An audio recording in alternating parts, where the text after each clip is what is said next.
Tax-free living will soon be a thing of the past for Saudis after its cabinet on the 31st of January 2017 approved an IMF-backed value-added tax to be imposed across the Gulf following the oil price slump.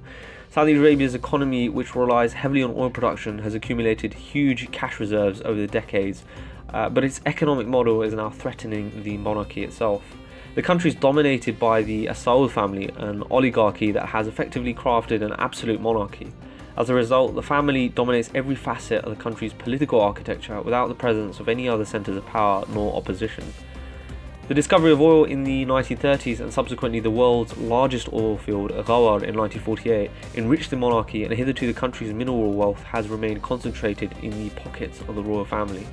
This wealth has been used to buy the loyalty of its people. In fact, the population doesn't even actually pay tax, and Saudi Arabia has one of the highest fuel subsidy bills in the world, spending approximately $86 billion annually to provide cheap petroleum to its residents.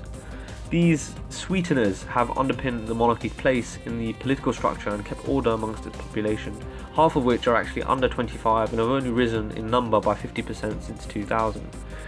This model of cash for loyalty was always contingent upon oil reserves flowing into the kingdom's treasury. Between 2007 to 2014, the share of oil as a percentage of total government revenues averaged 89%, whilst the share of oil as a percentage of total exports averaged 86%. So Saudi's dependency on oil meant it needed oil prices to remain above the $100 barrel mark to balance its budget. The collapse in oil prices have stalled the Saudi economy and rapidly depleted Riyadh's once enormous cash reserves.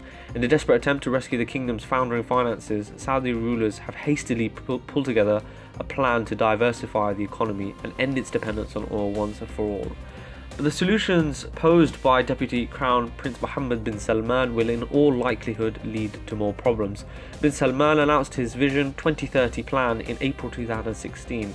In it, he called for the downsizing of the public sector's role in the economy, the empowerment of the private sector, and a move to generate revenue beyond the oil sector.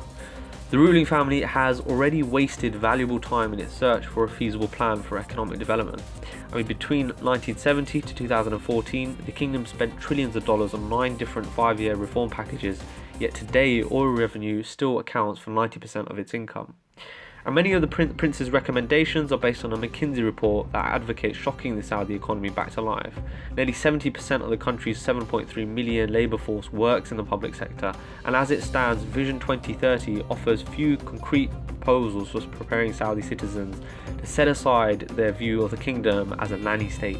For decades, Saudi nationals have taken for granted the availability of easy and lucrative jobs in the public sector, while expatriates have filled 80% of the jobs in the private sector. Considering Saudi Arabia possesses the world's most strategic mineral resource, it should have used this to buy the skills and technology and ensured these were transferred to its indigenous population so as to leapfrog the development process to become a self-sufficient nation and a world leader in technology. But instead, we've seen that the monarchy executed policies solely to protect its throne and squandered the opportunity many nations would have only dreamt of. The chickens then have come to roost for the Saudi monarchy after decades of oil-driven expenditure to maintain its throne. The monarchy, for the moment, has adopted the neoliberal politics and policies recommended to them by Western consultants, which itself will be self-defeating as it will weaken their economy in the long run.